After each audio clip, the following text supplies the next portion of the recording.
Oggi è il 25 febbraio, festa di San Gerlando, ma vista l'incompatibilità con le liturgie quaresimali, è stato celebrato con un giorno di anticipo il solenne pontificale in onore del santo patrono di Agrigento, un momento di raccoglimento e comunione tra la comunità ecclesiale e le autorità che hanno assistito nella chiesa di San Domenico, visto l'inagibilità della cattedrale, al solenne momento liturgico.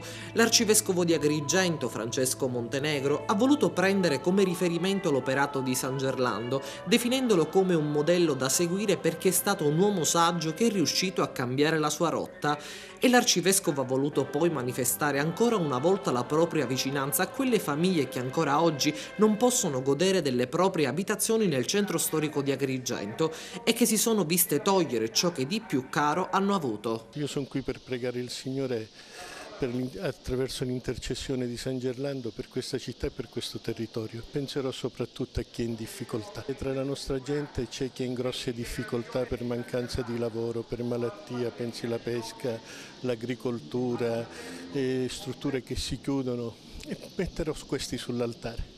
Verrà consegnato l'olio dal comune di Aragona. Che cosa rappresenta questo simbolo? È un segno di devozione e di affetto, quella lampada che grazie a questo dono resterà sempre accesa e sino a quando c'è una fiammella accesa nel buio si può vedere.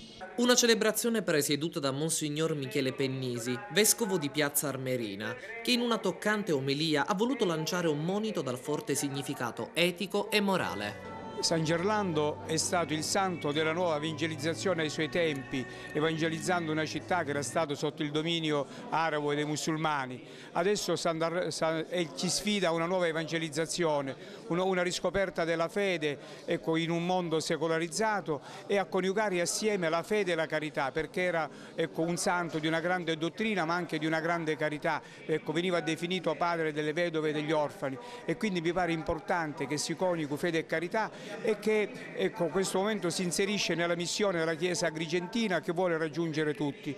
Una missione che da una parte deve sconfiggere i mali atavici della nostra terra come la mafia, ma dall'altra parte deve spingerci a un rinnovato impegno perché la fede sia veramente l'anima, ecco, di tutta la vita, porti, ecco, veramente a una società completamente nuova.